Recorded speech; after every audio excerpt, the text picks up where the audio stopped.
On everybody, welcome to my channel, Woody RC.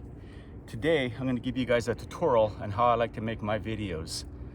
Say you're just getting started, you've been watching RC crawling videos and you finally broke down and got yourself a sweet little ride, like something like this here to get started with. This is a 1/118 scale and this is a Traxxas TRX 4M platform with an aftermarket body on here, a Jeep body obviously.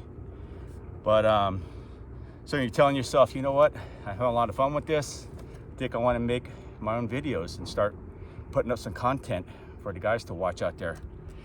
And so I'm just going to show you the 3 different devices, what I like to use, and the techniques that I do, and what I like to use when I'm filming these. I'm going to start with what my phone is actually sitting on right now, and it's a gimbal. It's an extended gimbal. Moves up and down, side to side, and those are good for if you're standing up, you're following your vehicle around. For instance, you know, you got your gimbal, you don't have to squat down like I am right now, and you just follow the vehicle around. Now the gimbal technique, I am not very good at. It is hard for me to see the vehicle when I'm recording it, and I'm not very good at one-handed driving. So I prefer the sit-down method, where I'm actually holding my iPhone in my hand. And I'm going to show you an example as I'm crawling with my RC car, which technique I'm using. And with that technique, I'm able to get the extreme detail of the vehicle as it's approaching me. I like to get the approach angle, and I like to get the departure angle. And also, in the beginning of your video, you want to give the viewer kind of the area of what your vehicle is crawling over, you know. I like to give a wide angle view of the area that I'm crawling. It gives a viewer a perspective of what the vehicle is going to be crawling over. And in the start of my videos, I also like to get an approach angle as the vehicle is approaching. I like to get a shot of that as it's approaching. Turn the camera off as it's going up the sand hill. I like to get a departure. And I like to also use that technique at the end of my videos, if you guys have noticed too, the approach and the departure angles. But and another technique is the tripod. I've gone through several of these, especially in the winter time. Once you bent these around a couple hundred times, it will break. They usually break right around the end right here. But these are good for stabilizing the phone. And I like to set it really low and get a good angle of the vehicle. And another technique, which I don't like and I hate watching videos actually, is the original, you don't see too many of these anymore, the original hat cam video. Is where you're standing up and you got a hat cam on, or even if you're holding the phone in your hand, and all you see is the top of the vehicle for like 20 minutes. You know, that's kind of boring to watch. And you know, you could have an SC6, a big 6-scale vehicle, and the thing is so out of view, it's like you're watching an ant crawl on the ground for 20 minutes. Definitely just pass over those videos when those pop up on my feed. But yeah, you can make, with good technique, you can make a little small scale RC like this, and even smaller with the proper, you know, angles and close-up views. You can make something like this look like a larger 110 scale. But see if there's anything else I could think of before we get started on the techniques that I am using. I forgot to mention, this is another device that I use for filming my vehicles here. This is more for the Traxxas TQ radio systems. You could buy these on Amazon. They just clip right on top. That way you could, you know, just follow your car around.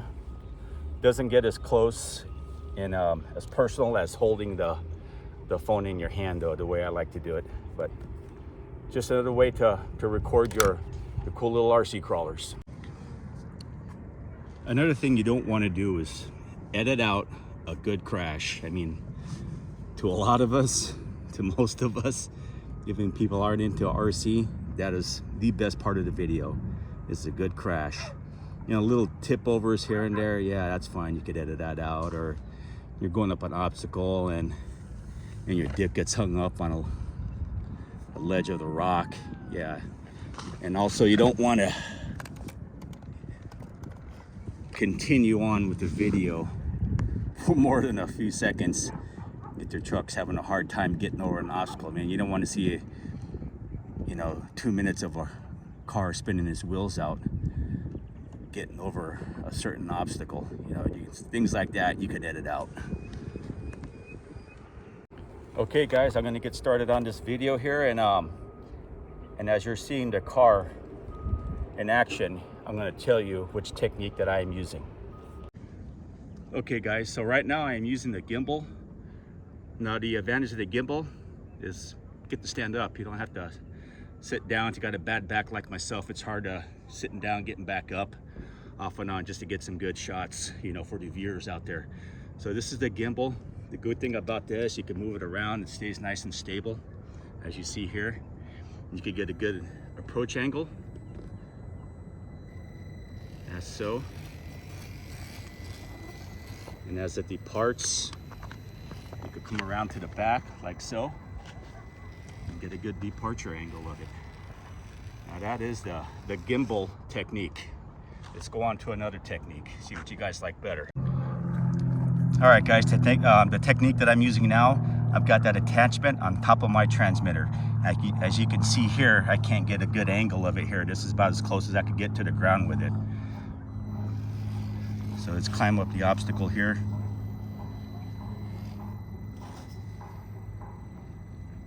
So now I had to get back up and sit back down again as I get the vehicle's departure view here.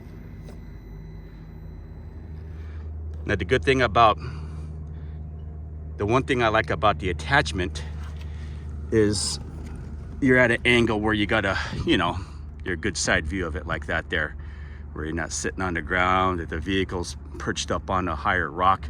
It's good to use this attachment on top of the transmitter. All right, let's move on now to the tripod.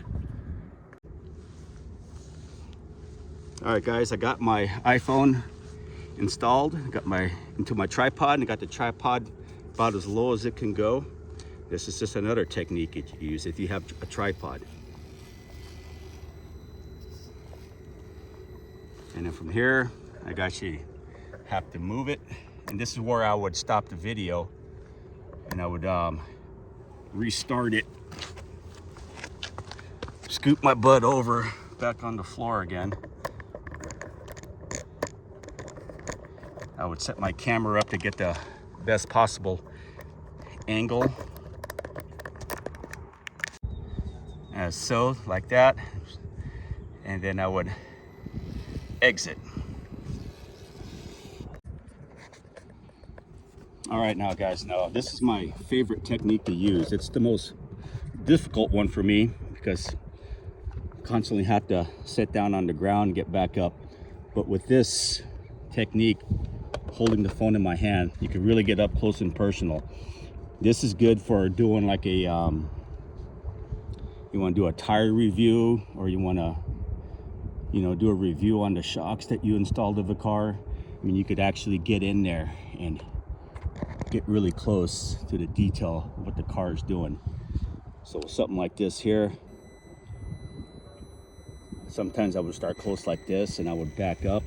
I'm holding the camera into my hand right now, and then right here you can see, you could get a good detailed look of the tire if it's conforming over the rocks. And then from here, sometimes I would just continue holding onto the phone, or I would turn it off and start it up again and get to the back of the vehicle and get a good departure angle. And that's my favorite technique to use, is actually holding the phone in my hand. Now this is what you don't want, a hat cam. I've seen those Axials, SEX6, those giant RC crawlers that look like this. It's like, what's the use, guys? You know, I mean, sure, it's the most easiest to do, but definitely the less interesting. I mean, look at that. Now that's no fun. That's no fun to watch. Now, another thing I like to do is I like watching videos. I like making videos myself where you don't get so much time on just one side of the vehicle. I like to switch it up, you know. Even the guys with the gimbal, they know to switch up the look. You go from the front, you go to the back. You don't want to see a video where you just see one side of the vehicle for more than, for me, I like to switch it up like every 5 seconds. I like to switch up the view of the vehicle. You don't want to be something like this here or something like this here for, you know, more than, I don't know. Everyone's different, but I don't want to see something like this for a minute or two. 20 seconds tops before I like to see a different angle of the vehicle. It's my preference, but you know, you guys do your own thing. And also, there are many apps out there to use that are free. The one that I know, the one that I use is called the VN app. It's a free app. It gives you plenty of features and options to use to change up the color of the background of the vehicle itself. And that's what I use right now. There are probably better ones out there that you could pay for, but this is free and it's called the VN app. Now, when I was talking earlier at the beginning of this video about getting a video of the area that you're crawling, a good shot of the area, this is what I like to do here. You could either use a picture or a video. I like to use the video. So I'll start it like this and I'll cut it. Then you could do something like this, get a good angle view of the side of the vehicle, the detail of the back. If you're reviewing a new crawler and the people watching your video want to see some detail of it. Then from there, I just like to move the camera up and get a shot of the area that you're filming in. That way the viewer knows the kind of obstacles you're going to be going over and what to expect. All right, well, now you guys know the kind of pain that us RC content makers make for you guys on the internet to enjoy. It's not easy, and but it's rewarding to see the end result as you edit all your videos together. You could put music in it. I like to put a little bit of music mixed with the sound of the vehicle, but whatever you do is fine, you know, whether it's music or no music or just all music and no sound of the vehicle. But I like them all. That's why I've been subscribed to more than a couple dozen YouTubers that make RC content out there. You know, there's a lot of good ones out there and they're all different, and that's what makes this hobby fun. You know, it's doing your own thing. That's why they call it YouTube. It's for you to film however you want. Just don't give us those videos like this for a half hour. But enjoy. I hope this video helps you out when you're going to start making some content for us to watch. Thanks for coming by. Thanks for watching.